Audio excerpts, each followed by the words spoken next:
Welcome to the Russian Review. Today I'm going to be watching a debate and I'm going to be giving feedback. Like, subscribe, let's go. People say that initiating divorce is a sign that that's the person ending the relationship, but that's just the person who's initiating the legal process. And the reason that women would tend to do that is because they are frequently the ones who are relying financially on the man. And if they are not receiving, so for instance, if a man is married to a woman and then cuts her off financially and leaves, he may have ended the relationship, but she has to go through the divorce process in order to start divvying the money in order for her to survive. So that's a very frequent reason. And yeah. Okay, solid. Andrew, you're up next, my man. Yeah, the reason that you have such a high divorce rate in the West is due to no-fault divorce. It's a massive problem. And the reason that no-fault divorce was implemented to begin with is because of feminism and egalitarianism, which is completely and totally the wrong way to go about life. It's completely false. It's faux in every direction. There is no such thing as egalitarianism. It's made up tripe, and it's been pushed by a feminist agenda for roughly 200 years. And that's why you see such a high rate of divorce is due to no fault. And we know this because we can go back before no fault and we can compare. And you can see the distinction is massive. So I think that you should have merit-based divorce and that irreconcilable differences aren't good enough. And I also think that secularists probably shouldn't get married at all because it's for the religious and it has nothing to do with them. What the hell do they need to get married for to begin with? So. There's a lot in that sentence that needs to be addressed later, but just in general, divorce is really complicated. It comes from a lot of different factors on both sides, of course. I think that a lot of factors, specifically with women, typically come from like having more of like a social network that you can rely on, actually being willing to take those steps, instead of a lot of dudes, I think, are just kind of like, even if they're unhappy, they just kind of like stick it out in terms of like, well, I'm supposed to be married, and if I have this like failure, if I divorce my wife, it's like a social stigma. Well, obviously that goes on both sides, but I think it does hit differently for dudes who are not willing to like, generally, they're kind of pussies sometimes when it comes to actually taking that step. They'll just be like, whatever, I guess I'll just die. I got to pause right here because look at her. So far, the first two didn't use any insults, but what did she just call men? She's saying something bad about men, right? Already. I think the no-fault divorce thing is really fucking stupid. Of you saying that that's like a bad thing, because back in the day, you either just made up an excuse, like there was literally businesses that were completely built around the idea of like faking cheating allegations so you could get a divorce. So it kind of just was like it just wasn't a very efficient way to go about doing it. So it really, all it is with having no-fault divorces now just means that either you're not having to poison your husband anymore, or and you don't have to go through all these fucking hoops to just like leave, because it's not like it just worked on one side. It worked on both sides. You couldn't just like leave your wife. You couldn't just leave your husband. Like, it was not good for either side. So I just think that's very silly for you to support that. Okay, let's go to Angela. So there, like, I kind of agree with Nina and Lauren. There's so many reasons why a relationship ends, and I think one of the major factors, I think men and women truly don't understand what it takes to coexist in a relationship. And though a woman is initiating a divorce, it doesn't necessarily mean she's ending it. I think there's a lot of things that are stabilizing really bad relationships, and a woman choosing to initiate or end the relationship or the divorce, it's just her deciding to, I don't know, take care of the situation, as to a guy is probably having an affair or coping in other ways with video games, or just being a complete slob, or just giving up in life. I think that maybe like the narrative of men feeding into this egalitarian lifestyle or marriage, thinking that they can do that, but I think women are still carrying the burden of being domestically responsible in the relationship, whether it's still working and being the wife and being the mom and being all the above, while he's still harboring like traditional wife core values, which I don't really think it aligns with what we're pushing out here. So just summing it up. Hey, Nina, did you say that the only way that men could get it or women could get out of their evil marriages before no-fault divorce was to poison their husbands? I just want to make sure that we're clear. Did I say that that's the only reason or only way that they could get out? No. Well, you were concerned about the massive non-existent industries that were out trying to prove that, the women were cheating. And I guess that if they couldn't get a divorce, their only option, of course, was to poison their husbands. That seems ridiculous to me, but I'm sure that you have lots of, I think that it's not something that was prevalent. Yeah. Okay. So how would you get out of a divorce or get out of a marriage back in the day without no-fault divorce? I believe the correct way for her answer is that she was being hyperbolic or something of such, because she wasn't literally meaning every woman was killing their husband, got marriage, and but it was definitely one thought, because when you're thinking, okay, I don't want to be in this marriage, how can I get out of it? Divorce? Okay, I can't get divorced. How else can I get out of the marriage? Well, if I die or if he dies or, So yeah. And before they move on, egalitarianism. I don't think men can ever accept that an egalitarian civilization, because logically we know that we will never be equal, because women will always expect men to do things for them, to do over and above what they do for us. It's you always have to pay, even if you have a woman that pays once in a while or doesn't mind going half and half once in a while. Most of the time, I'd say 99+% of the time, men are the ones that are paying for almost everything still. So how is that equal? That's what I'm saying. And I believe that that's the way a lot of men see it. If men are always going to be paying more, that's not equal.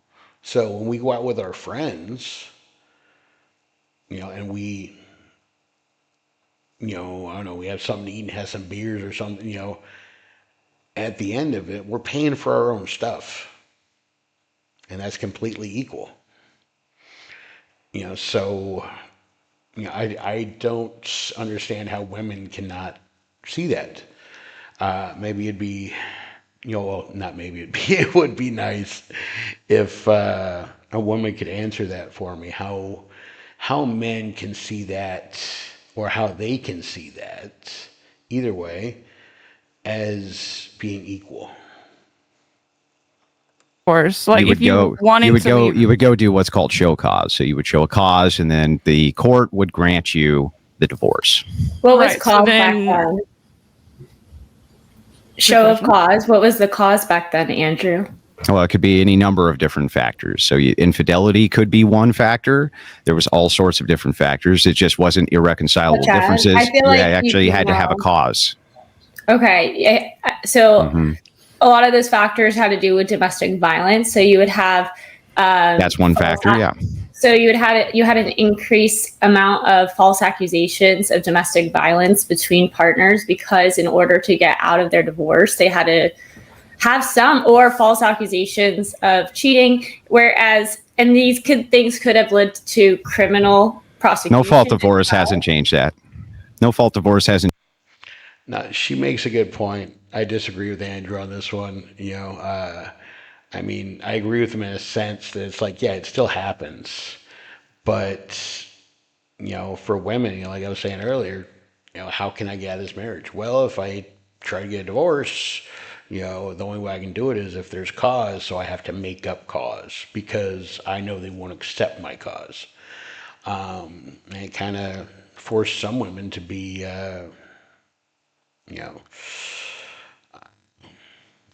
I don't want to say liars, but trying to work the system and lie to the system. Changed the ridiculous allegations of cheating. It hasn't changed any of the ridiculous allegations But you that are didn't need levied them. that are levied at people. So the thing is that just saying that there were some isolated cases where they would make these bold claims of lies doesn't mean anything. It's like, Well, if you're first of all, the marriage- overwhelming amount of divorces right now are due to irreconcilable differences, not due to any other factor. So I don't assume How do you know that? that's something, because we Wait, have how do polling you know data. that? We have How do polling you know data. that? We have polling No, we data. don't. No, we don't. What Yes, we have- do. So what we have is data that shows that people are filing no-fault divorces. However, you could file for a no-fault divorce, which is much easier than filing for a at-fault divorce and having to show cause, as you talked about earlier. So even if you do have just cause for a show of cause divorce, you would typically just go for a no-fault divorce. So your data is. What does that have to do with drastically anything? skewed. That literally has nothing to do with what I'm talking about. So I I'm don't think making a you're- comparison and you're saying myself, that 'cause it's exactly that on both why sides. do you think that people who say now, men and women now, the women are saying we have irreconcilable differences and that's why we're getting divorced? So Because it's easier hang than on, having let me to say finish. my husband Let me hits me, or my husband finish. cheats on me, or I cheat on my husband. Lauren, calm down. Let me finish my point and I'll let you talk. So you have to make the case then that before the irreconcilable differences, that people were getting divorced before this under some false pretense, which I don't think that they were. I think that they were getting divorced under the pretense of show cause, which they were supposed to be getting divorced under, right? You did something wrong. You did something which was outside of your marital vows. Because remember, you are taking a vow. Do you remember that part, Lauren? If we were to get married, part of our vows would be you would never tell me to calm down again. But We go would ahead. never get married. I'm happily married. I'm glad that Wow, that she got a little triggered on that one. I this is I've heard this about women coming into what used to be only men's spaces and then trying to police us. And Andrew has said that and much, much worse to many other men. And some of them, yeah, they get a little upset, but a lot of them, it's just like, it's like, hey, I want to be upset at you, but I get it. But she just kind of straight up called him out for it. And it was like, hey, don't talk to me like that. And it's like, okay, she has a point. But at the same time, what is he supposed to do? Because some people, when you give them that power, they just will be, they'll be holding the mic the whole time. They're never willing to give up the mic, even when they're not talking, or even when they don't have a point, because they don't want to let you interact. All right, I you don't know should if have you made are, that a but- part of Possibly your leave vows. her. But You should have anyway, made that a part of your vows. Don't tell women to calm down. It doesn't help in getting women to calm down. oh no, what are you going to do? Yeah, because women aren't logical. Women aren't logical. When you tell a man to calm down, yeah, we might be mad that you told us to calm down, but we might be like, okay, do we need to calm down? Yeah, obviously there's those outliers that you tell them to calm down, they're going to lose their stuff, but hey, going back, I think she does have a good point though, that we can't take a lot of that polling data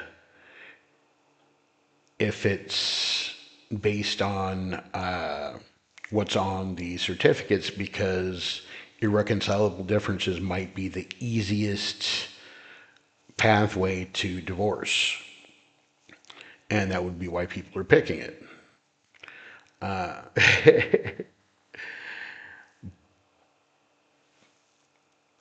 So what she says, does make sense, but what's the other side of it? So now, if these were polls done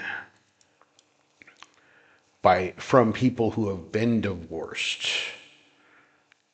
and it's like a blind poll, and you actually have the questions on why it ended, and they picked that'd be a different story. So I'd be interested to hear what that polling data actually said, and actually how they got that data. Did they get it from divorces, or they get it from people who have been divorced that they polled, because those are two very big differences.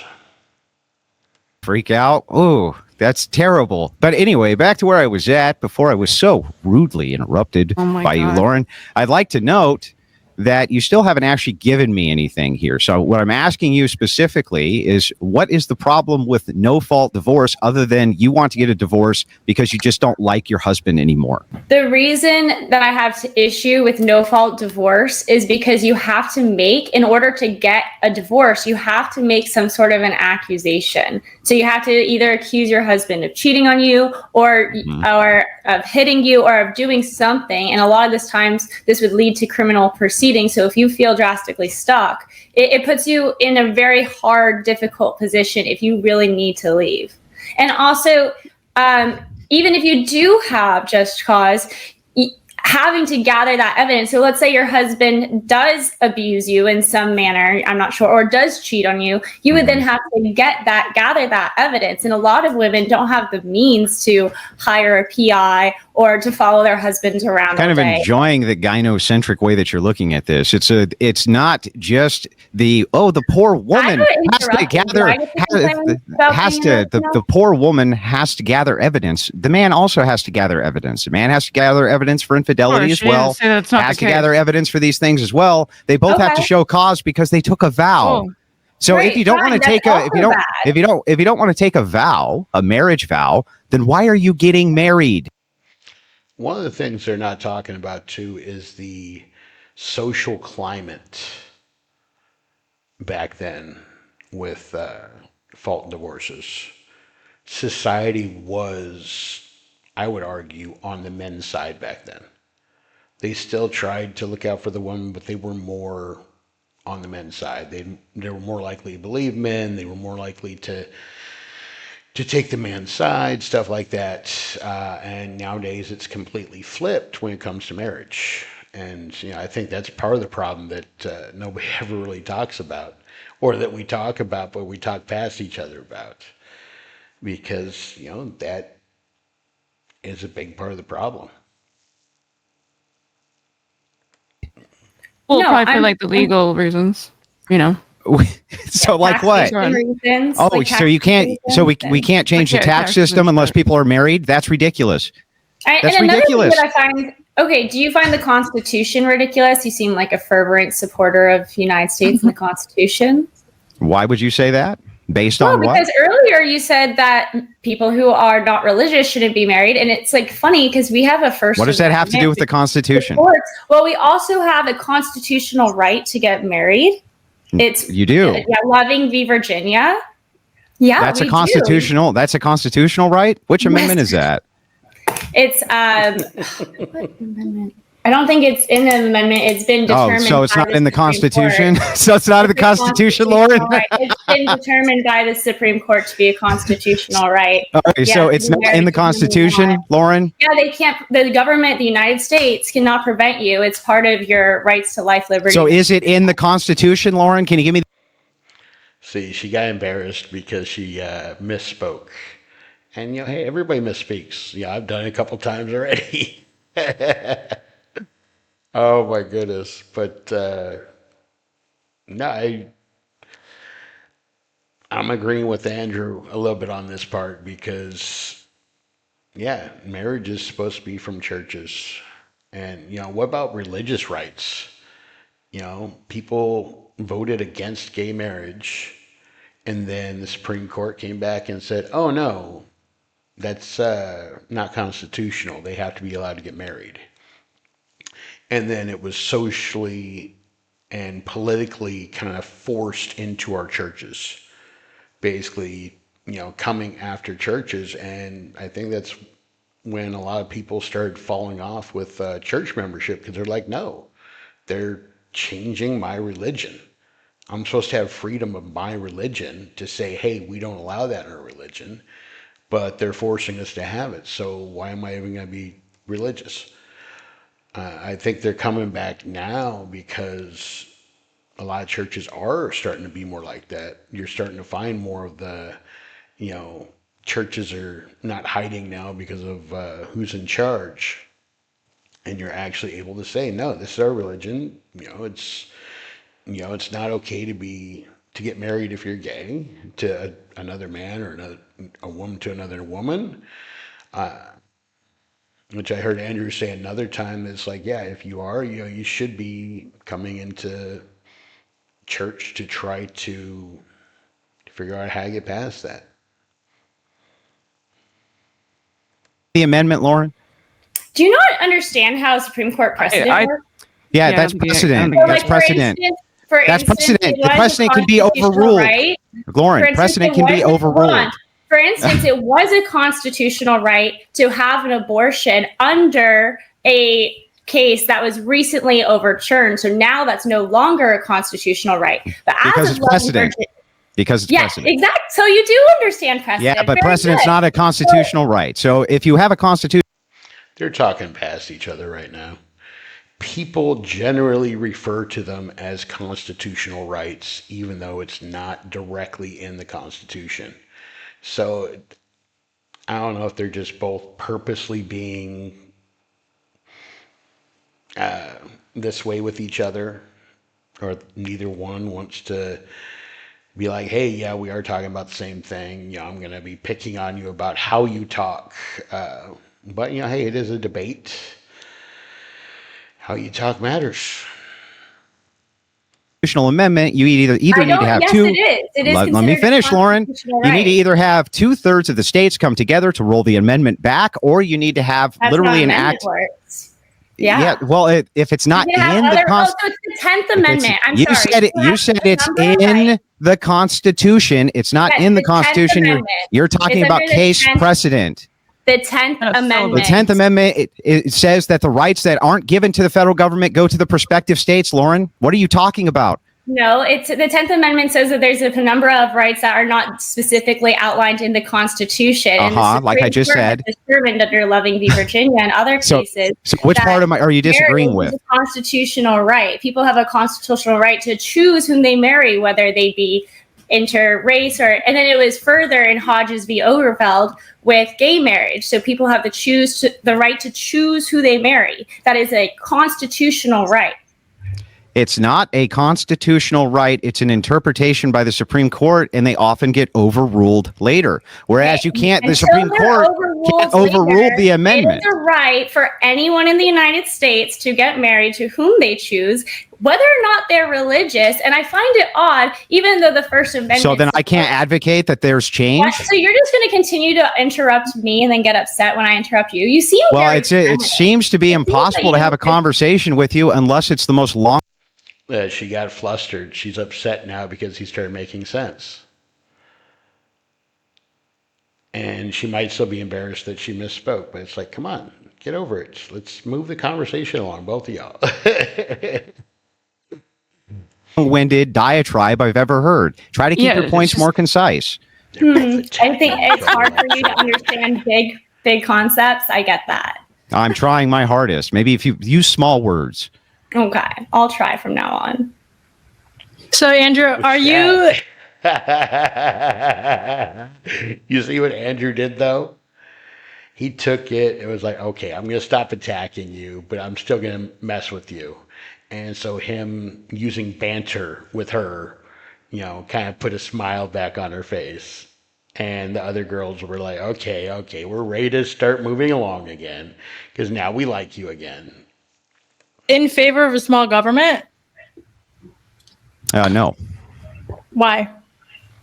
Because small government usually is mediocre, and you need to have X amount of diplomats. You need to have X amount of statesmen. You have to represent 300 million people. In this particular case, I would actually advocate that you have far more congressmen. That way you didn't have an electoral state, which was as messed up as ours is. So that's what I would do. I would actually expand the electorate because, having only 2 senators per state is probably not a great idea, just so you know. And alimony, your thoughts on that? I think that in some rare instances that can be adjudicated and has been traditionally adjudicated by the church if alimony is necessary. The church? The church, yeah. I don't see why the state needs to become involved in a religious ceremony. How would See, I don't like this whole alimony thing It's like, if you guys broke up, you can't just be adults and be like, yeah, we're still going to stay in the same place. Yeah, she can stay with me for this long until she gets the money to move out. But why can't people be adults and just do that? Give me a They have reason. any- Can you give me a reason why secularists need to get married? Any of you?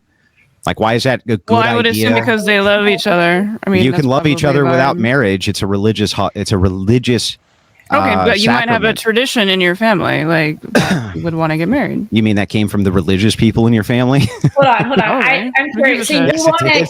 you want to take the institution of marriage and make it like completely separate from the legal institution. So you would get no tax benefits for being a married couple. You don't would- need. Yeah. So just to address these one at a time, right? Mm-hmm. You don't need to be married in order to address tax benefits for couples. You recognize this, right, Lauren? I'm asking if you. I'm asking a And I totally just different answered. question. I just answered your question. You No, you don't didn't. actually. You don't you didn't. need to be married for tax benefits because you can address the tax system separate from marriage. It's ridiculous. Okay, but so you think that's the only. So Oh, you mean changing it? So he's saying that the only reason that the government is involved in marriage at all is to monitor taxes, and then taxes could be monitored. I didn't say that at all. You just straw man my entire I'm trying to argument. She's understand. just asking you a question. And I just Fill the fuck answered her out, dude. question, and then she straw manned the position. Okay, so this right here, this other girl is saying she just said it, and he's like, no, you're straw manning me. Okay, when he says you're straw manning, that means what you're saying is not making sense in my head and does not seem to be what I just said. You're not understanding what I said. And sometimes I'm not understanding what you say because you may get the argument completely, but the way you're communicating it may sound like you don't understand.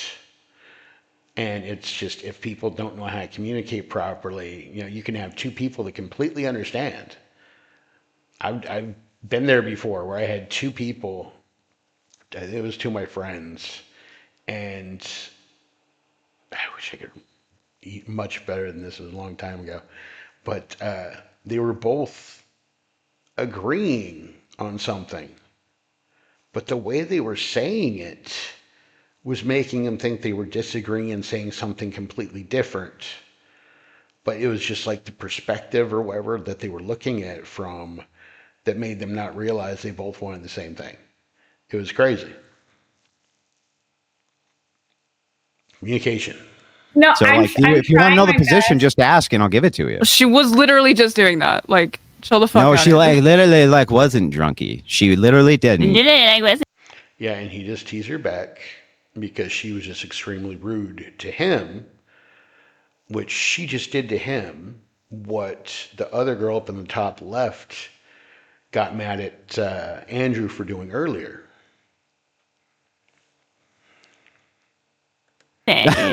So anyway, back to what you were asking me, Lauren, just to give you the answer to Okay, the question. let me rephrase the question, if you Okay. don't mind. How is the government and marriage currently intertwined?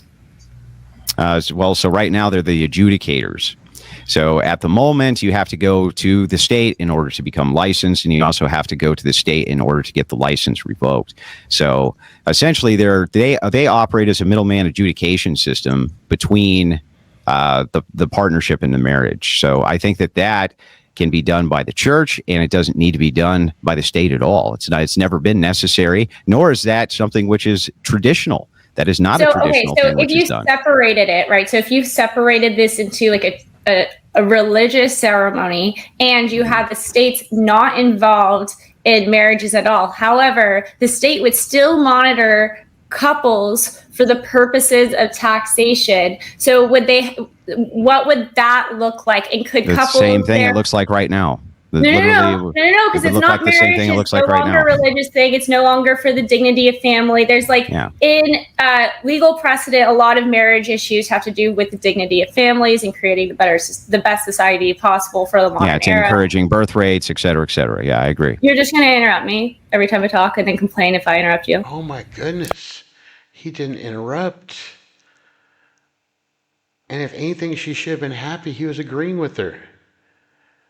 And he said in between, he said, and she could just continue talking. And they were getting in sync with each other. They were starting to communicate better. They were getting in sync where they were starting to not talk over each other. And then she gets upset about it and just has to, it's like, is she mad that now they're talking in sync? Like, hey, why weren't you doing this from the start? Is that why she's acting like that? Or does she even know what she's doing? I do wonder if people know what they're doing sometimes. Okay, well, give me the signal when you're done, because it sounds like you're winding down. So It's I'm when just trying I'm to answer your not question. talking. That's when I'm talking back. Let's see if that ever happens, but You go were ahead. talking. I could see why you complain about no fault divorces. I could see you wanting to grasp on. Oh, another threat. Or not threat, sorry, she's accusations. Accusations. She's basically calling him names. Oh, I see why you're that type of person. That bad person like those other bad people. You know, I can see why you're that type of person. And yeah, they're just, yeah.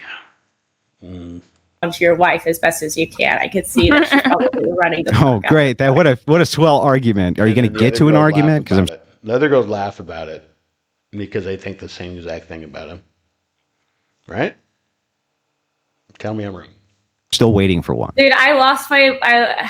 I'm sure you did. Go ahead. Say what you were going to say because you wanted to interrupt me so much. Well, wait a second. You're saying that just a minor interruption, you derailed your entire train of You thought? guys are both doing the same Come thing right on. now. Just get to your points, both of you, for the love of You God. get to your point, Come to the Andrew. rescue. My point is that you don't need to have the state involved in marriage at all. Okay. So how is that system going to work? So now the state is not involved in marriages, but however, you're saying the state is still involved in couples being taxed differently than single people. So then couples will also want to be triples for tax purposes, maybe business partners, and then also maybe father and daughter maybe would want for tax purposes to live together. So will that be allowed by the state? Does this change things? Because it's no longer a sexual family dynamic. So I'm curious as how this is now going to work in your new society. I think this is one of the problems with better tax rates for married people. I get that it encourages families and stuff like that, but you know, it might push people in that direction also that don't need to be getting married. And also So here, I'll answer. Okay, sorry, go ahead. I thought you No, were go done ahead. talking. My bad. Go ahead. You got the floor. I'll let still. you answer that. Okay, so first of all you're talking about here is changing one position, which is that the government itself no longer issues marriage licenses. They don't need to do it. For the purposes of taxation, they still are going to track who's cohabitating. They've always tracked who's cohabitating. We have the U.S. Census, which is great at doing this. You have Social Security numbers for your job. And if you want to have tax benefits and tax breaks and things like that, you could maybe engage in what's called a civil union. There's states which have had those for an awful long time, and you can do that. That's how homosexuals used to be able to get married, is through a civil union. They would get all of the same protections of a marriage without it being the actual sacrament of marriage. And then if you want... It's so funny. They still called it marriage. He still called it marriage. That's how gay people used to get married. And it's like, yeah, I get it. It's like for all intents and purposes the same without the religious aspect of it. But that might be part of the problem is we just don't have another word that we can use for marriage. They tried to with civil unions, but what did people refer to it as? Oh, we're married. Want to have no fault divorce for your secular marriages, fine. But I think that you should probably push for some kind of sacrament or some kind of value to marriage if you want people to remain married. I can demonstrate this by the fact that religious people get divorced less, yet they seem to be happier in their marriages. Do you know the legal distinctions between a civil union and a marriage? I couldn't hear you. Say that again. Do you know the legal distinctions between a civil union and a marriage? Depends on the state. Okay, but for instance, when a spouse dies in a civil union, do they receive the estate or part of the estate, especially in a homestead state like Florida? I mean, let's assume for a second none of them could. You, as the secularist who introduced civil unions instead of marriage, could easily ratify that for whatever secular framework that you wanted. So whatever non-religious framework that you wanted to add in and call it a civil union, another than religious union, you could add in whatever the hell you wanted. So this is essentially marriage, but with a different terminology. Whatever you want to call it. We wouldn't recognize it as marriage. We would recognize you as like people. Why don't churches just have their own ceremony that they don't recognize the state? They do. Yeah, the state doesn't recognize that ceremony. Don't Catholics not recognize the state divorce anyway? So they already do this. So I'm going to explain this so that you understand. The state itself does not recognize religious marriage by itself. So the state itself still has to issue a license, and you are still subject to the state for the purposes of you being able to get divorced. You understand the distinction there? Well, there's a huge distinction. Yeah. Because if you're Catholic, the priest still won't sanctify your divorce, so you won't be considered divorced. And I know this because my dad's Catholic, and there was issue with my grandma with divorce, whatever, and her Catholics partner. are really weird about that stuff. I agree. So even though her partner wanted a divorce from his wife to marry my grandma, he couldn't. He had to wait for her to die in order to marry my grandma, even though he was legally divorced, because the church wouldn't recognize it. So that's already, your dream world already exists. No, it doesn't. So first of all, the Catholic Church has a different Catholic Church of marriage than the state. Stop. State You're missing the point. But the church did it. You're missing the point. The enforcement arm's not the church. The enforcement arm is still the state. So he still had to go. Stop and let me finish. He still had to go and get divorced by the state, right? I mean, if it was just religious. Answer my question. Did he have to go to the state and get divorced? No, because he had to wait for his wife to die, right? You just got them saying that he got divorced, but he couldn't still leave the marriage because the Catholic Church wouldn't let him, right? Right. So now you're asking. Okay, so then he did have to go to the state, and the state did have to give him a divorce. Way he had to wait for his wife to die. Because he was adhering to his religious institution, but he still had to go to the state, Lauren, to get a divorce, Lauren. You just said he did. If he wanted to separate the state ties of his marriage, which is what the state would be regulating in this civil union system that you're setting up anyway. No, the state wouldn't be regulating anything with religious marriage. Why would they be regulating it? So now you want the church to dictate the separation, which would be the cause of these civil unions, which would I want the church to. If you're going to do a sacramental, when I'm asking a question, I'm answering your question. Yes. The answer is yes. I want the church to adjudicate that. Have you heard of the separation of church and state? Have you heard of this concept before? This would separate the church and state. What are you talking about? Wait, hold on. I think we're kind of going in circles a little bit here. I just want to try and keep us back on track. So I guess that was actually one of the best points they've made in a long time. Now she's like, "Oh, we got to get this back on track." Yeah. Separation of church and state. Why is marriage something that you do through the state when marriage is a religious thing?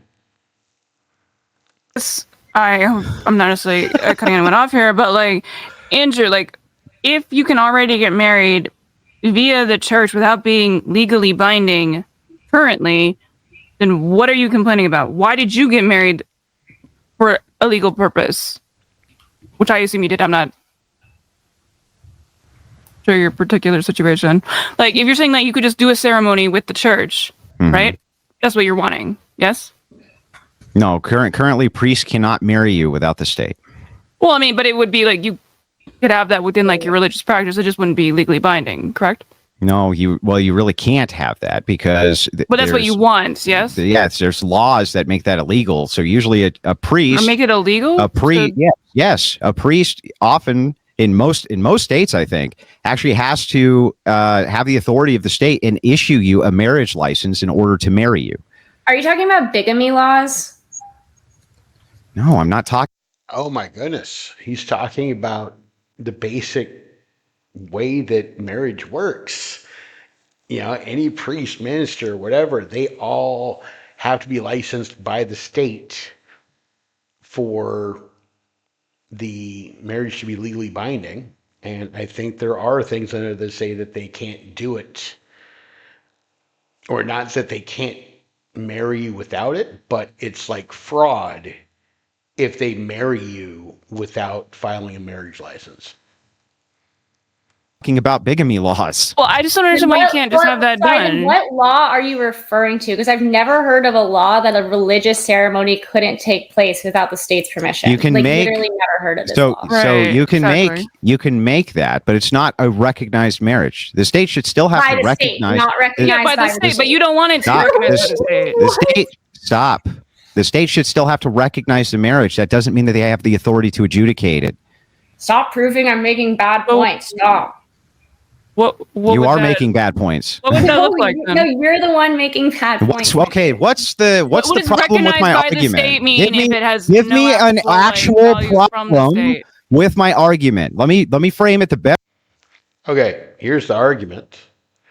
He wants churches to be in charge of who's married, period. He still wants all the tax rights and stuff like that, but he wants the church to be in charge of it. He wants the church to be the ones that say whether you can get divorced or not. He wants them to have complete control over marriage. And then the only thing the state is involved in is the taxes and stuff like that when the church tells them that two people are married. Best way I possibly your can. argument is. I'm trying to figure it out. That's why I'll try to frame it as best I can. The state does not need to adjudicate religious marriage. Okay. However, the state should have to recognize religious What does marriage. that mean? It means that the state is going to have to recognize that you're married by the church and recognize the church's authority to be the adjudicator over the divorce portion Okay, of but it. what does that mean in I practice? just Is that explained your it. How last name? stupid are you? Like, I just literally You explained really it. didn't explain that at How- all. how- you're saying how you much would more have, can I explain this? Just recognition of let the her last finish name? her question. Yeah, you're talking about the last name Well, acknowledgement. just keep Are we answering talking the about same tax question. benefits? Like, what are we? You did not answer that question at all. Okay, so Yes, as he far as it did. comes to what? Tax benefits? Everything would stay the exact same except for who's in charge of marriages and divorces. To get divorced, you wouldn't be going to a judge anymore. You'd be going to the church. And they would be the ones granting you, you'd still have all whatever rights, except, you probably wouldn't have the no-fault divorce. Or if you still had no-fault divorce, the church would be the one that decides whether you can or cannot. Or if they'd be like, no, you have to go to therapy, in the church for a year. And if you still both feel the same way after that, then you can get a divorce or however, but he wants the church to be in charge of everything, but for you to still have all the benefits of marriage. He just doesn't want the state or government controlling it. He wants the church to. Things like this? Yeah. Is that what you mean when you say recognize? Yeah, Yes, that is what I'm asking. whatever the benefits are that the state's going to offer up or whatever. Yes, it needs to So be you want the recognized church to marriage. be involved in adjudication of state issues involving Well, taxes. it's not just a state It is. issue. I'm The involved. state is a tax composition court of people. Sure, it's Stop. both exactly. Stop. But it The is state's still, a composition of people, Lauren. Okay, so Yes. people should be Yes. able to be allowed to have their own adjudicators separate of the state, and they traditionally always have. So I don't know what you're talking Sure, about. Always have since what Uh-huh. time period? Throughout most of history, the church has been the So, dominion. United States And ever? the church has been the dominion over divorce throughout most of human history. These are religious Until sacraments. when? These are not secularist sacraments. That Well, only okay. began during the Enlightenment period when they really started to push through laws when it came to Okay. divorce in order to promote the health and welfare of the individuals inside of these nations. But When in the United States Mhm. did this happen? I don't know what the exact dates were. Never. Yeah. No, listen. Did the United States change from no fault divorce? That happened, but that's completely different than Okay, so adjudication hang by on. the church. Before then, if you're going backwards, it's ridiculous for you to expect me to know the exact date that this change Never shifted drastically. So yes, it has happened. I just told you traditionally goodness. the church has always been the adjudicator Not for in who the got United married and who States. got divorced.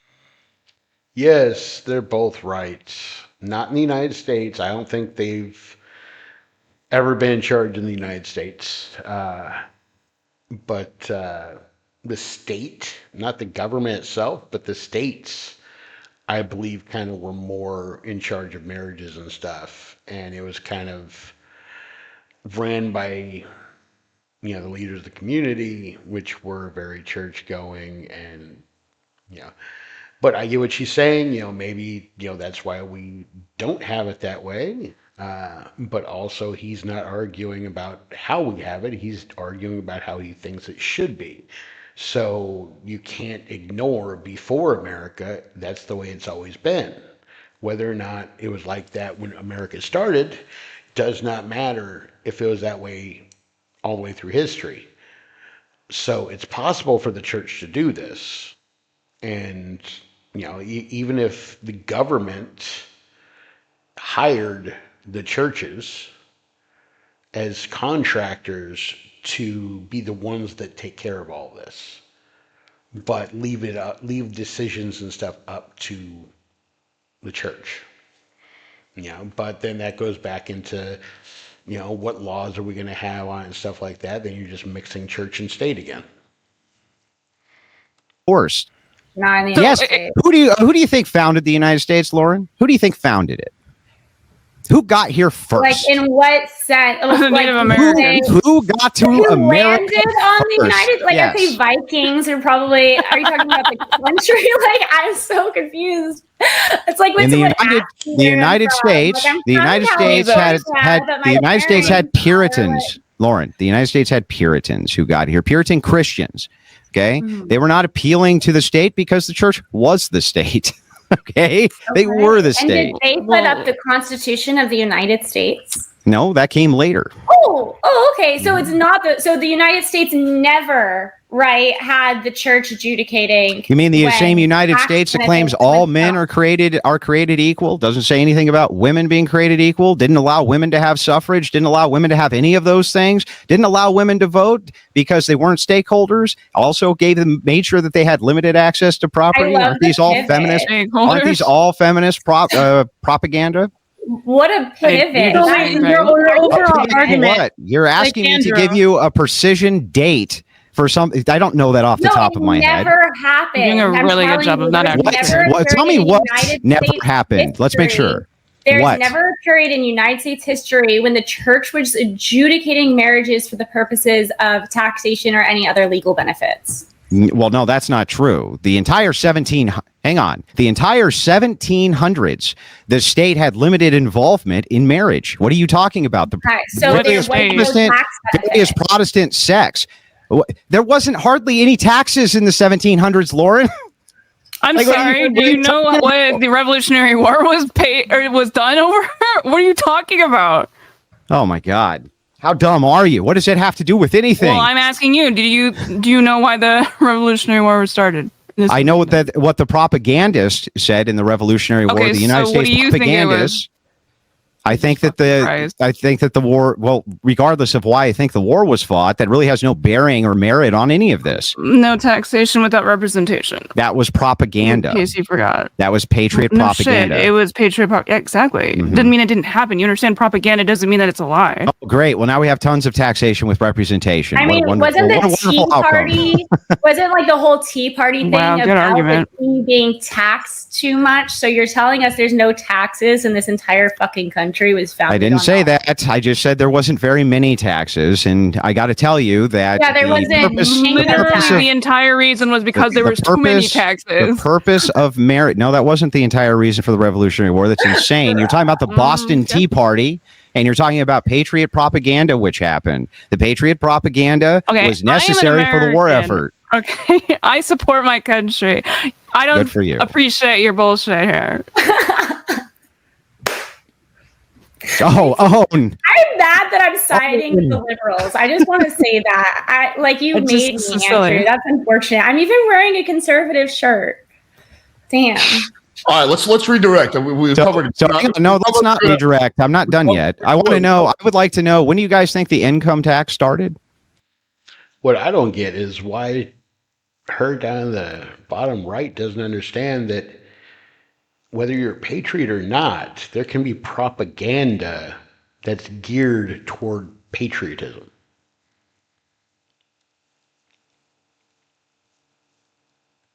Okay, one question, and I want to redirect back to the district. Yeah, when do you think What it started? amendment was that? I forget the amendment, but I should know.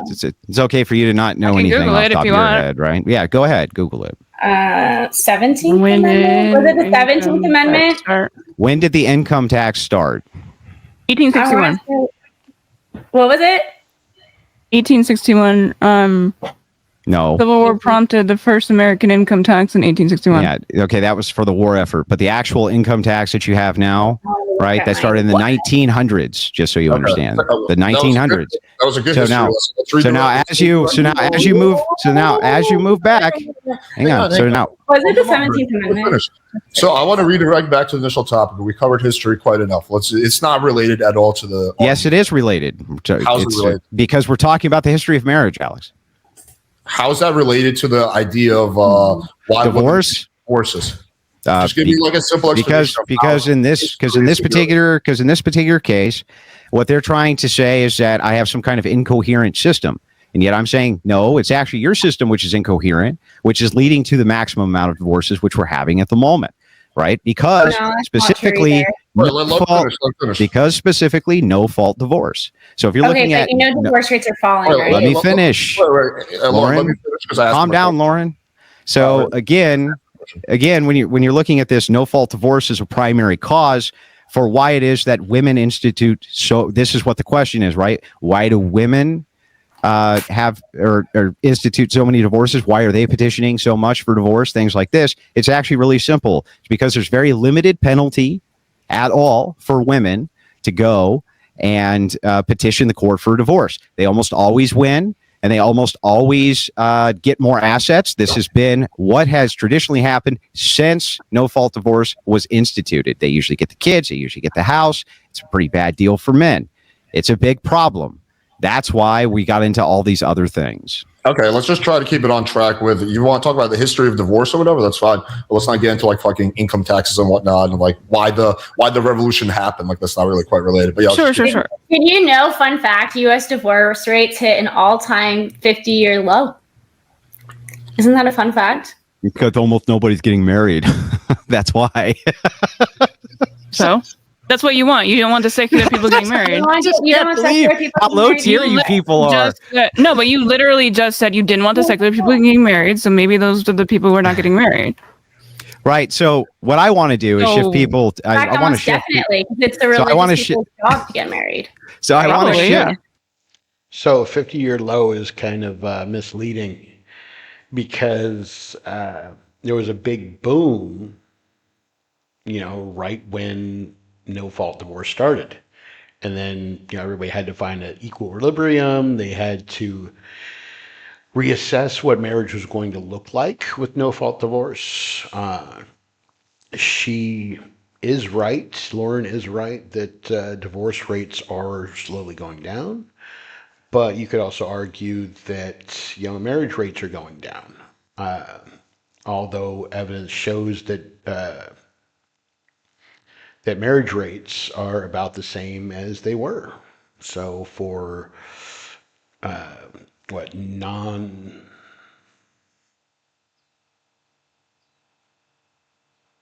non-Hispanic whites, it's about the same as it was back in the 60s and the 80s and pretty much the whole time. So marriage rate is about the same. Divorce rate spiked, went up, and then came back down a little bit, and hopefully it'll keep going down as people get better at how to move forward with the new types of marriages that we have.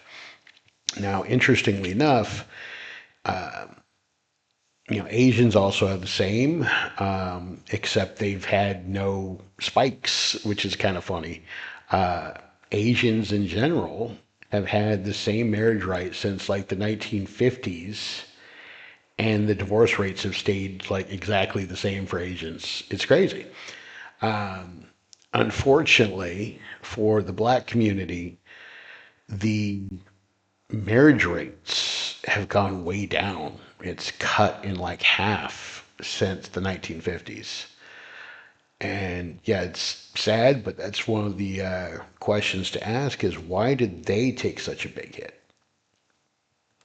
So here's what you are seeing, though. You are seeing religious people stay married longer. They're happier longer. The more religious they are, the less likely they are to be divorced. The less likely a woman is to institute a divorce. All those great things. That's why I want to see more people move towards religion as a grounding for why they get married in the first place as a sacrament, so they take it seriously, instead of secularists who make vows and then go, but I didn't like Johnny anymore because Johnny got fat, so I decided to go bang the neighbor, right? And then they go, well, there's no fault divorce. There's very little penalty for them. And so they institute a divorce. They push the divorce. Men and women cheat at the same rates generally, so I don't really understand what that's going with. But do you? Sex is the cause of all of it. If you took sex out of it and men paying the bills out of it, take those two things out of the equation, and relationships and marriages would last perfectly. Because if you look at women and how they are with dogs, if they pick a dog or a cat, they are going to have that dog or cat for the rest of their entire life. Okay? No matter what the animal does, the animal could be mean to them. The animal could eat all their shoes. It could tear up the couch. It could poop on the floor. It doesn't matter. They will still love that animal and dote on that animal for the rest of its entire life. So why is it women can do that with dogs? And they could do it with the ugliest dogs too. Where some women have a dog that's so ugly, it's like, really? Why? Why? So why is it they can do that with dogs but not men? And why is it men can do that with dogs? We don't dote on them as much. You know, the relationship's different, but same thing with men. Men can have dogs the rest of their life. You know, men, I think, are more willing to hold on to marriages for the family. So the girl at the bottom right, she said, you know, that that may have been one of the reasons why, or she said one of the reasons why men stay is because they're unhappy and they just, you know, I don't know, they're lazy or something. But I think it's because they stay together, especially when you have kids, for the family, because they know that it's better to be together as a family, even if the parents are unhappy. But there's a caveat to that. Only if the parents can be civilized with each other. If the parents can't be civil with each other, no, it's not going to work. But if the parents can be civil, yeah, you can still stay in the same house. But it takes both sides to just get over it and realize, hey, we're done. But we still need to be parents. Really think that like you should just not ever have any reason to leave, or like is it do you actually believe in the fault divorces, or are you just saying that to be like annoying about it? Or do you believe that nobody should ever be divorced? I don't know what your position is on this. Do you think Steven Crowder's wife should have been allowed to divorce him? Great question. If you have a show cause for abuse, actual physical abuse, or you have a show cause for infidelity or abandonment, not emotional abuse, or abandonment, right? I think that those are all good causes. When you're talking about things like emotional abuse, try to remember what your vows are, through better, through worse. Sometimes in marriage, you're going to have years, not months, not weeks, but years that might be really rough. They might be hard. Marriage is really hard. People. And there's going to be times in the marriage where both sides have been mean to the other side just because emotions and whatever else. Both sides are mean to each other. Shouldn't enter into marriage. They shouldn't enter into marriage unless they're prepared for all those hard times. I don't disagree that marriage is hard. It's scary. I understand, like, that aspect of it. But like, if somebody is abusing you and you have kids, like even if it's emotionally, why do you think that they wouldn't abuse your children? And on second question, I'll let you finish, or I'll let you answer in a second. But let me just finish my question real quick. Would you think that it is okay to leave a marriage if your partner, whether it is, man, wife, whatever, is abusing your kids? Do you think that's fair to leave that marriage? Or more than anything, I would even think like maybe it's like your duty that you should, for the good of your children. If your partner is abusing your children, should you be able to leave them? Is that what you're asking? I was a two-parter, basically saying like if somebody is going to just do one part at a time. Okay, that's fair. We'll start with the first part. If somebody is going to abuse you, like emotionally or physically, why do you think that they wouldn't? I'm saying both. But I'm not saying both. Do you think that they're not going? Well, I need to clarify. Okay. Would you not think that they would do that to your children? If you have a spouse who's physically abusive, I think that physically they probably or would. emotionally. Yeah. Well, okay. the problem with emotional abuse is that it's highly subjective, and I don't know exactly what it means. So I know what physical abuse means, and I think that all of us would agree with what physical abuse is. Well, you think like gaslighting would be like a stop. Nina, let me answer. Go ahead. Okay, I think all of us would agree what physical abuse is. I think all of us would agree what infidelity is. I think all of us would agree what abandonment is. Not sure all of us would agree on what emotional abuse is. Okay, well, I guess I'll like try and clarify then. It's something like somebody who's gaslighting you constantly, or like she doesn't understand what he just said. She thinks that he said, "I don't understand what emotional abuse means." No, he understands what it means, but he said it's subjective, which means two different people in two different relationships can say the exact same thing to their spouse. And one will say that's emotional abuse. The other one will say that's not emotional abuse. That's what Andrew's saying. And she's changing it into, oh, he doesn't understand what it is. Or at least that's what it sounds like where she's going with this, like he doesn't understand. So that's just kind of funny. I mean, like you saw the Steven Crowder stuff, Talking right? past each other. Like, do you think that what he was doing to her was not emotionally abusive? Maybe. So what? Well, so wait, how is that? What do you mean? So what? So what if the kids are witnessing that throughout like a 10-year marriage, and you think that will affect the way the kids will carry on through life? So now you're talking that's what we're about. Asking. So now you're asking about some elongated pattern of behavior that's like never ending or something like this, rather than an isolated incident. So here's what I'll say, right? As you guys kind of giggle and scoff, which I find amusing.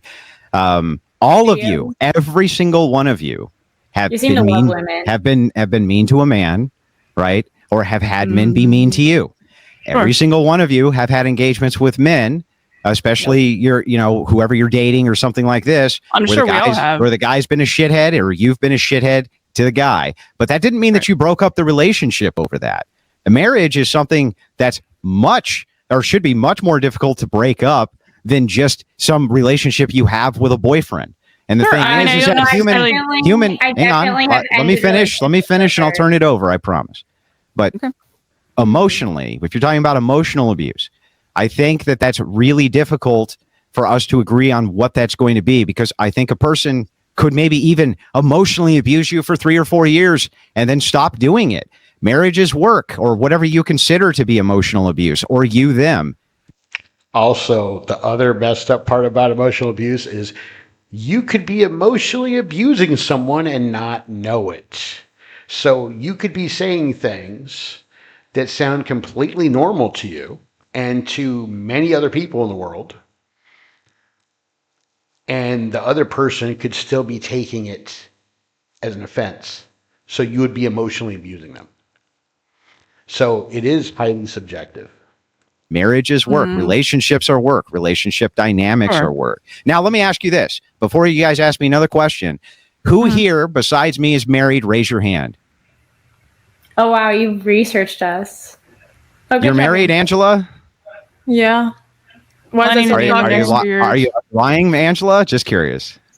No. Why would I lie? What do I gain from lying? I don't Are you know. I'm just accusing curious. her of lying because she's a woman? I She like is my green married. card, guys. She's I got married. like. Do you think she's lying because she's a woman? It's like she's trying to ask, but it's like that's insulting. So you're assuming that he's saying that she's lying just because she's a woman. So you're just assuming he's a misogynist without actually knowing if he is. Stop assuming bad intent. My green card. Leave me alone. Mhm. Yes, I am married. That was a good joke. And you're not going through a divorce? No. Why would no? I would like Okay. to stay in America, so no, I'm not going through a divorce. I don't know. You just raised your hand really slow. It was weird. Just saying.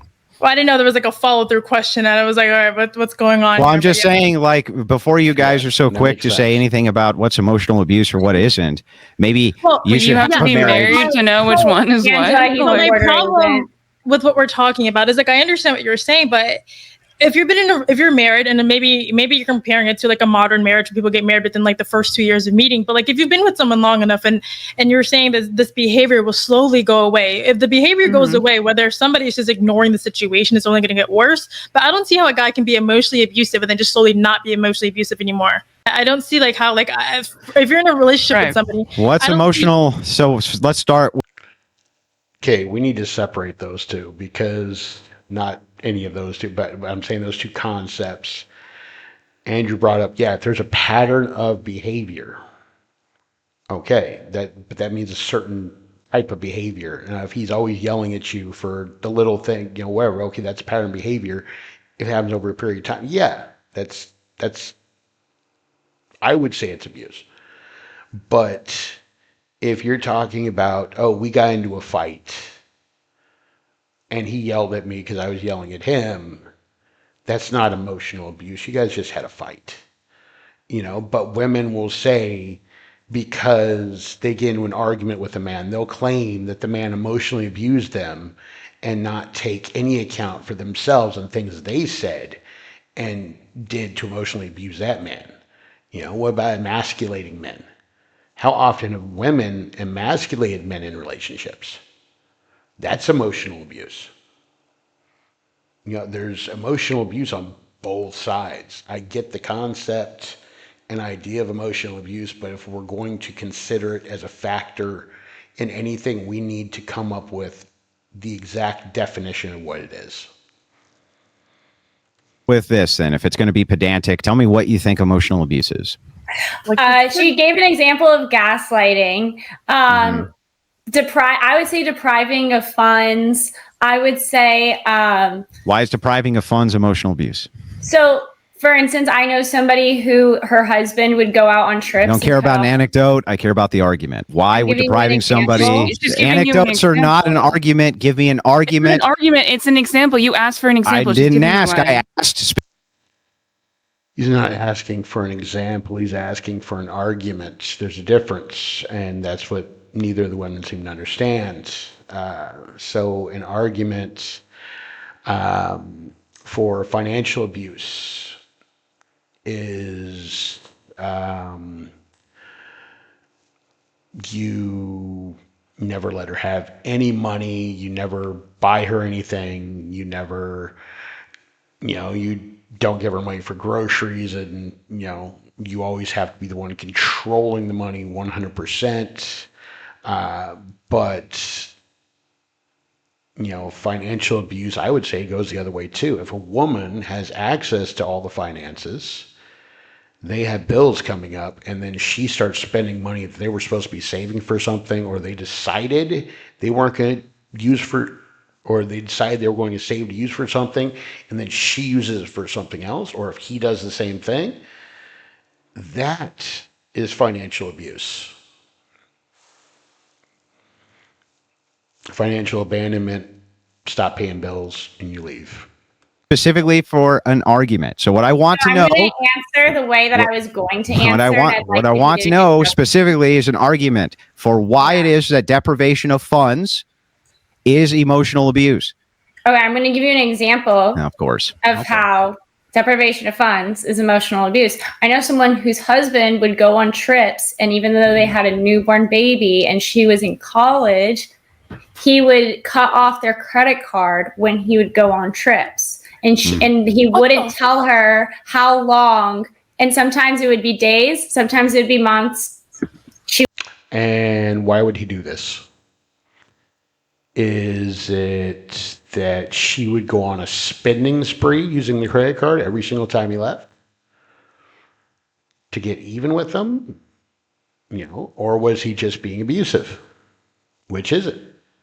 Did she just do nothing? Is there no past? I want to know all the details. She would not know. And so she would just have to survive on the food in her closet, like food that she had in her pantry. Eventually, she would have to go to her mom and ask for food. It was emotionally abusive. Oh, so she had no Okay, money. well, I know a couple, and what they do is he deprives her of money because he thinks that she spends. Hang on, no, you hold on. I just went. What she's describing is financial abuse, but he didn't ask for one anecdotal piece of evidence that says that this is what happens to all women, because women have many times conflated the story she just told with other women that will spend the rent money. I'm from a situation where it's like, no, if I give myself, $100 a week of spending money for lunch, stuff like that, she should get that. If she does the grocery shopping, she needs money for grocery shopping. But you both should have agreed on what each of your allowances per week or per month or something. Through your Did whole that diatribe. answer your question? Just went through your entire diatribe. No, it doesn't. I'm giving you a counter example of how it doesn't. So I know everybody in the exact same type of situation, the exact same type of way. Just the opposite is true. Refute it. Okay. Give me a refutation. Well, so the deprivation of funds and whatever my anecdotal scenario is good. There we go. So now we're at a stalemate. I don't understand the exact. I know you don't understand.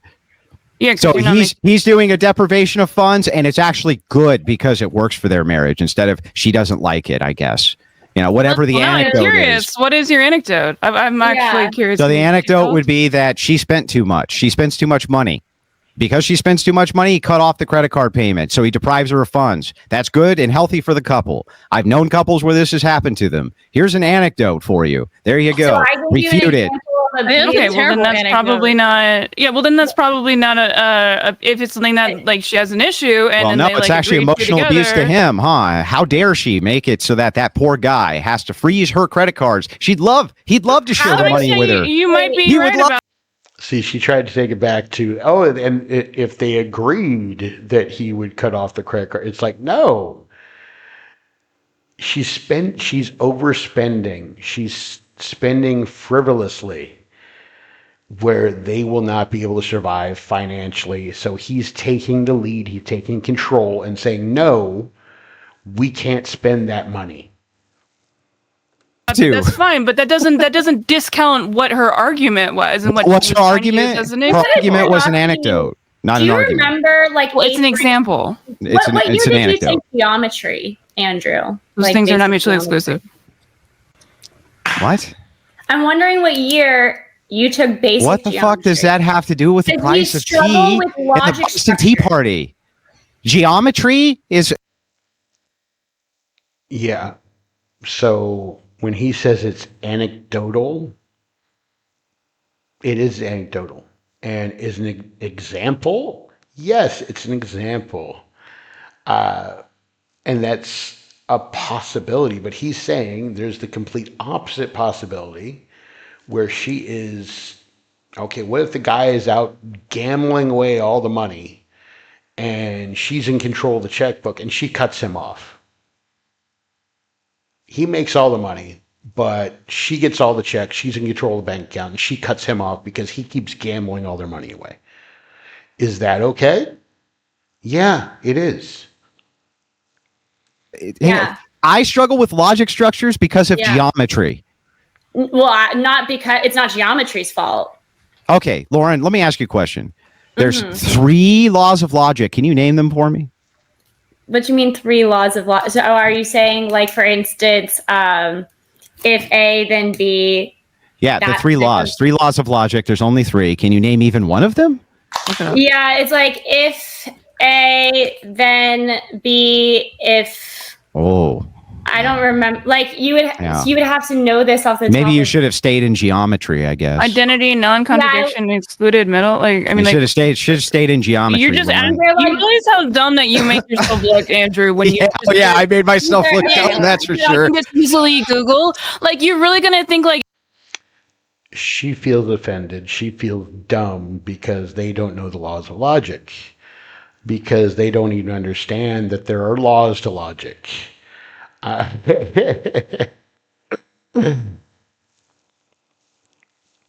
Just take the L and move on. It makes her look stupid that you're just like, hey, name like you're basically doing the same logical argument of like the that she did. Oh yeah, you're a just fan doing of the same thing back to her that she did to me. Name 3 songs from. No, he's trying to say his logic follows. Your logic is not following. He's trying to explain to you that your logic is flawed. Okay, it's not logical. You're right, but that is an outlier or a small number of incidents. That might be 20, let's just say it's 25. That example is 25% of all financial abuse. Okay, what about the other 75%? How much of those categories fit into what he's talking about? Now, I don't know the exact breakdown of, how fair, unfair, you'd have to go situation by situation. But, it sucks that they're getting upset about this, but they're not understanding that, there are laws of logic on how to think about things and how to approach things. These are education. The band, like, it's like we could just look it up. That's what she asked me. A, then C. So she asked me when. It's not about. I get that they're saying it's not about having them off the top of your head, but do you understand them? Would have been the better question. Do you understand the 3 laws of logic? That would have been a better question.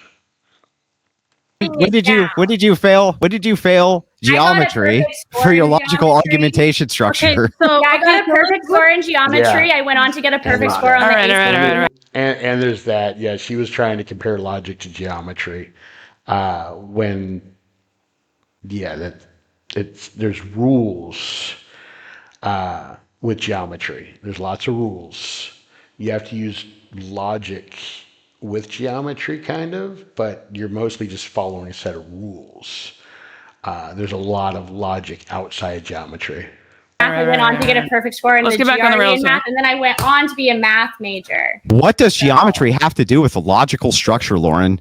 There's logical structures that you seem to be failing. So, for instance, when I gave the anecdotal example of how deprivation of funds can be, and this is actually one of the logic structures you were just talking about, so maybe you know them off the top of your head, but you don't know how to apply them, which seems to be an issue for you. If I give an example of how deprivation of funds can be abuse, you giving an example of how deprivation of funds could not be abuse is not discrediting the fact that my example was still right. Both are non sequiturs, Lauren. That was my point. So they're both non sequiturs. Going back to your anecdote to how to cut off the funds, like off of your example for someone who's married, is that what you would do for your marriage if if your wife was spending too much money just to cut off the funds, just to like teach her a lesson? What would you do? Well, it's not teaching a lesson, but I have children. She has children with me. I think that it's very important that if one of the partners is being irresponsible with money, that it's a duty to cut off funding so that they're no longer irresponsible with money. And I think that oftentimes, especially if you look at consumer spending, women are responsible for upwards of 70 to 80% of all consumer spending. They spend a lot of money. I've heard many stories, by the way, throughout my life of women that had men that would drink away the paycheck, that would go gamble away the paycheck. So the woman knew when he got paid, and she would go out of her way to make sure that she went and took it from him. And yeah, as far as I know, a vast majority of them always succeeded, but the women were doing it to men for their own safety and for their family and stuff. All he's arguing is that men can do that too. And I'm for it when it's like that, and I'm against it for situations like Lauren's talking about. So, but I get what Andrew's saying, that these are not arguments. Argue why it is or is not a good or bad thing. So the thing Oh my is God, that that's so not oftentimes fair. It's a misleading stat because women spend money on Yeah. a lot of things like household stuff and everything. I agree. Listen, I agree. What I'm saying to you, though, is that generally speaking, they spend a lot of money. So you're going to often find that when financial disputes come up inside of marriages, it's not usually the man who's overspending. They do. Don't get me wrong. It happens. But oftentimes it's a woman who's overspending. And so it falls under the duty and purview of the man to say, no, you can't overspend. And if he's the breadwinner and he's the provider for the family, why would it be problematic for him to say that this money needs to be used in a way I deem responsible for the family? So then you encourage why don't they do women the to get shopping? jobs? Right, but I wanted to. So you're saying basically to cut it off, but wouldn't that be a red flag as to why she randomly started to aggressively spend on this money? Because if someone who's married and their personality drastically changes, wouldn't that be a reason to find the root of why instead of just saying I'm going to cut this off and starting the beginning of why a relationship fails because of the lack of communication? Yeah, so I think you're conflating two different things. So if you're asking me, do you think that we should get to the root of the problem of why the woman is spending so much money? I would say sure. But that really doesn't negate the point that if she is spending too much money and the dude puts a freeze on the money, that he seems to be justified in doing so. I don't think it's justified because you're not necessarily stopping the situation. You're just putting it on pause, and it's only going to find other ways in the relationship. Well, to it's get both worse. and is what I'm saying, Angela. It's both and. So you can put a stop on it while you get to the root of the problem. But I was going off of your example, and it just seemed like you didn't really. My example is both and. You can do both things at one time. You don't have to do one or the other. You can do both, and then you can do the other thing as well. So again, marriage is work. If you're going to be working on your marriage, you have to freeze the funds. Obviously, you're going to be working with your wife on why it is that she needs to be spending this money in the correct manner, this type of thing. I agree with what she's saying, but I also agree with what he's saying. I get he's saying, no, you just do both at the same time. And if you're in the middle of the week and you realize and it's hit that point where it's like, no, she's spending too much money. If she does this again, we can't recover or we won't have money for this thing. Then yeah, you freeze it in the middle of the week until you can talk to her. Now, ideally, if you could talk to her about this and work it out together, and maybe decide, okay, we need to freeze this credit card so you can't use it anymore, or you need to give it to me so we decide you need to give me the card so you don't use it anymore. That would obviously be better. It doesn't totally change reasonable. the fact that depriving funds can, maybe not always, but can be a form of emotional abuse. And you asked what other forms of emotional abuse are there other than. I disagree. It's not emotional abuse. I mean, you can argue it's emotional abuse, but it's classified as financial abuse. It's classified as financial abuse, but any type of abuse you can say is emotional abuse. Physical abuse is emotional abuse. Financial abuse is emotional abuse. Physical abuse, abandonment is emotional abuse. You could argue anything. He didn't give me a kiss every morning before he went to work. That's emotional abuse. He didn't text me 3 times a day. That's emotional abuse. Gaslighting. I gave an example of she's how right. depriving funds can be That emotional example definitely abuse. is. And so now I'm asking, you're saying that only the church should be allowed to determine whether or not that's emotional abuse and that shouldn't be adjudicated by the court? Can holding out on sex be emotional abuse? Yes. Yes. Yeah, Okay. So yeah. can basically everything be emotional abuse just depending on the subjective interpretation of one partner? Yes, of course. Isn't that really what's true? that everything under the sun Which is could be. somewhat why court systems and part of legislation, when they decided to make no-fault divorce available, was because so much of this court system was wrapped up in determining these subjective arguments of he said, she said in the first place. Well, no, not just that, but there was also a push from a feminist arm in the United States, Have you read? especially under the Reagan administration. Yes, I've read. You should also read a book called Occult Feminism. He didn't disagree, Lauren. He didn't disagree. He said not just that, which means yes, but let me add this onto that because it's not the only sole reason. Even Written by my wife, and it'll go over all of this, just so you know. And yes, that was a shameless plug. Sponsored. Have you read the justifications that legislators have made for the reason in which they have implemented no-fault divorces in their state, and why other legislators in their various states have still kept some sort of at-fault divorce available for those who want it? Covenant marriages. Those justification for no-fault divorce is not even recent.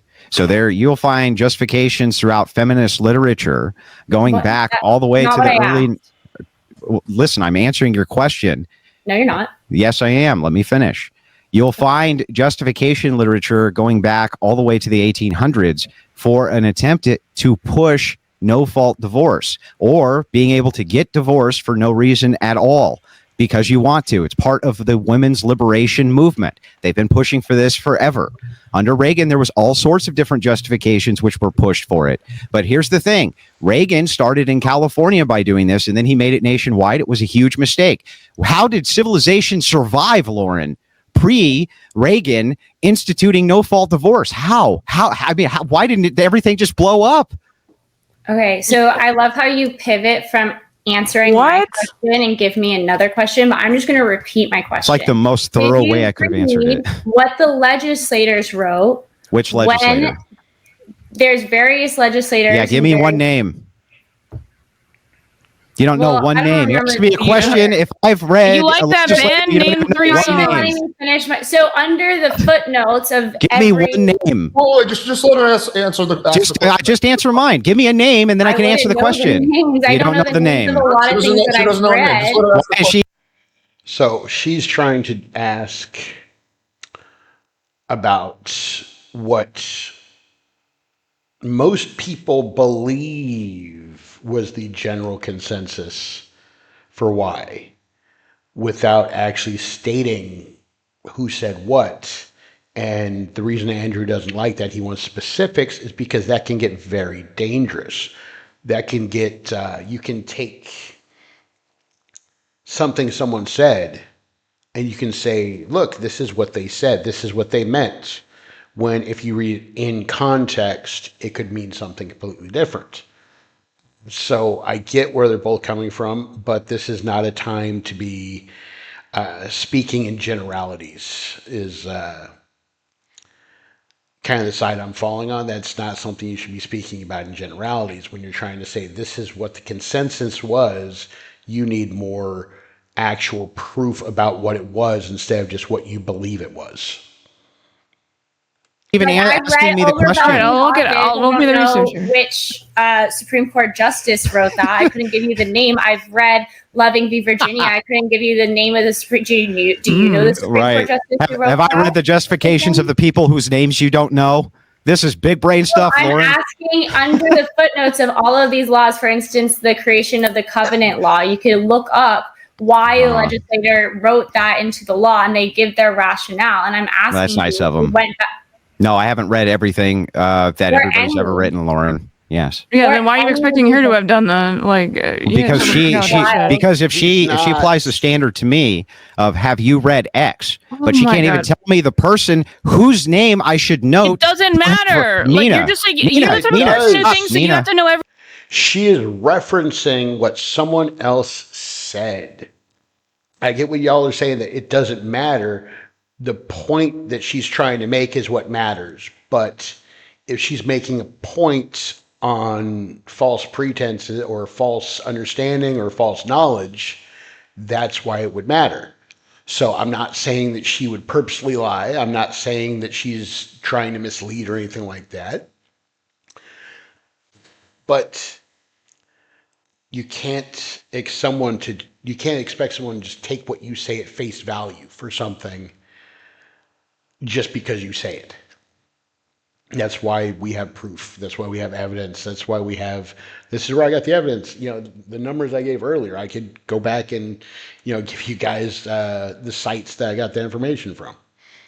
Every little aspect of philosophy If you actual ask me a concepts, question, like, if you ask me question X, Nina, if you ask me a question, have you read what was your question? X person has said, and I say, what's X person's name? And you say, I don't know, your credibility goes to zero. No, that's because not people true. forget. The concept is that this is the concept based on what I believe.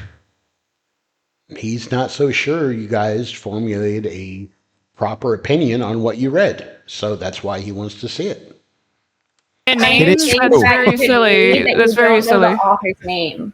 There's plenty of things that I've read that I don't know the author's name. And if you haven't read a lot of things without knowing the author's name, I'd be curious how much you've read in your life, which appears to be books. What exactly was your question? You know what? Now, see, both of them just gaslit them. I don't know how much you've read in your life, you idiot. You probably haven't read more than one book.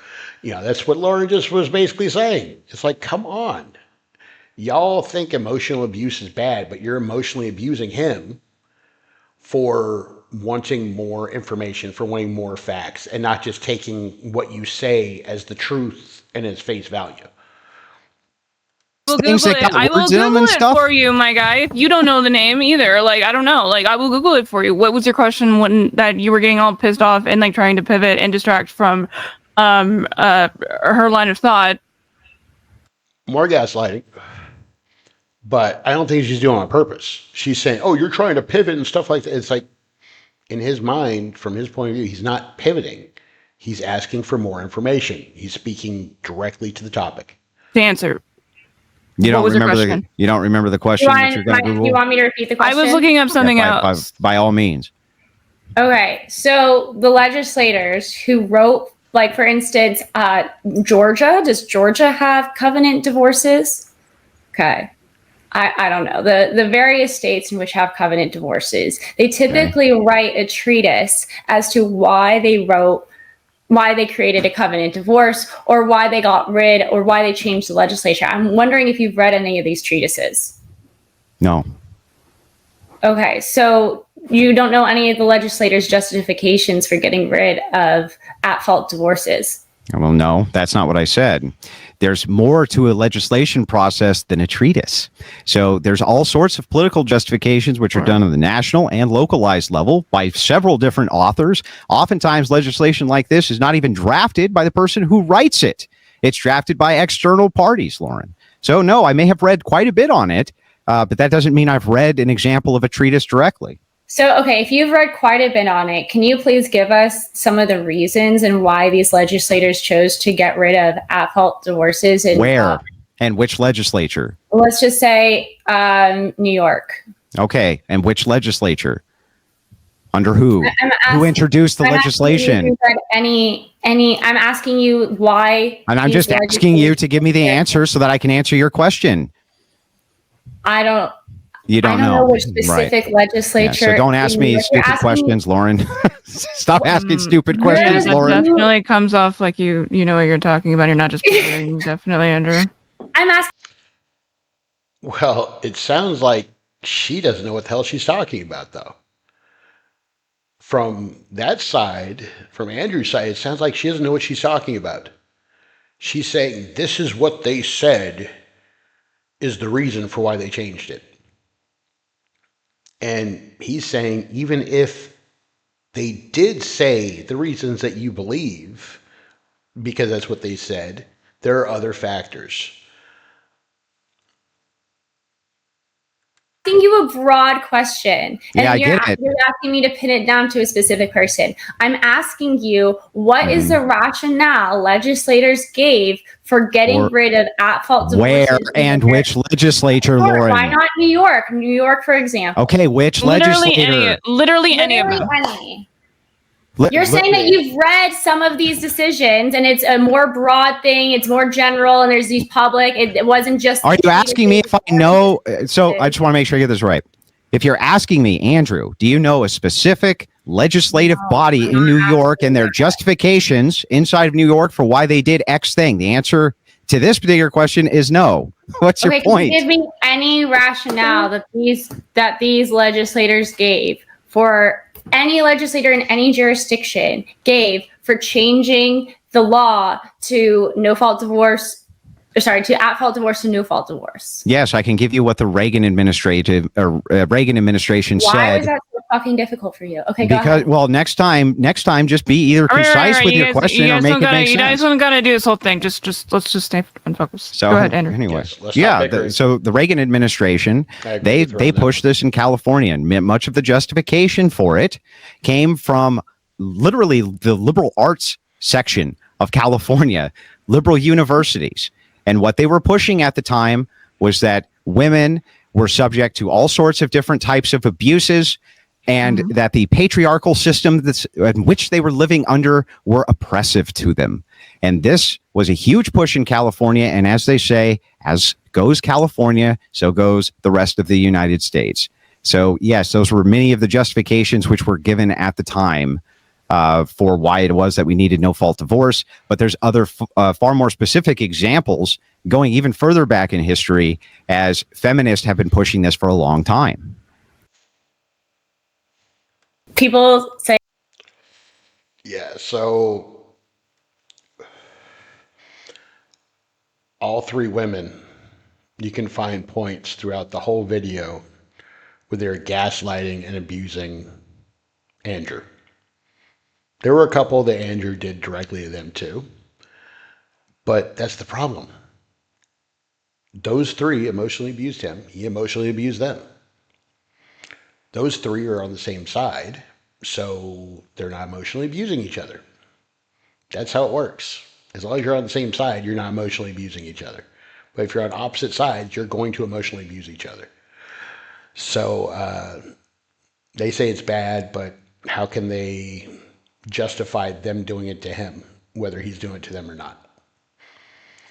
I don't know about that. It's just, it was interesting to hear their thoughts on, no-fault divorce. That, and if it was good or bad, but I don't know. I think it's just changed because you can go back and you can say, hey, when there was at-fault divorce, the men had more power, and with more power comes more abuse. You could argue with no-fault divorce, women have more power, and with more power comes more abuse. Thanks for coming to Rational Review. Please like, subscribe, and I will see y'all next time. Baby girl, you are so pretty, pretty, pretty, pretty. Baby girl, you are so pretty, pretty, pretty, pretty. Females need you just touching me.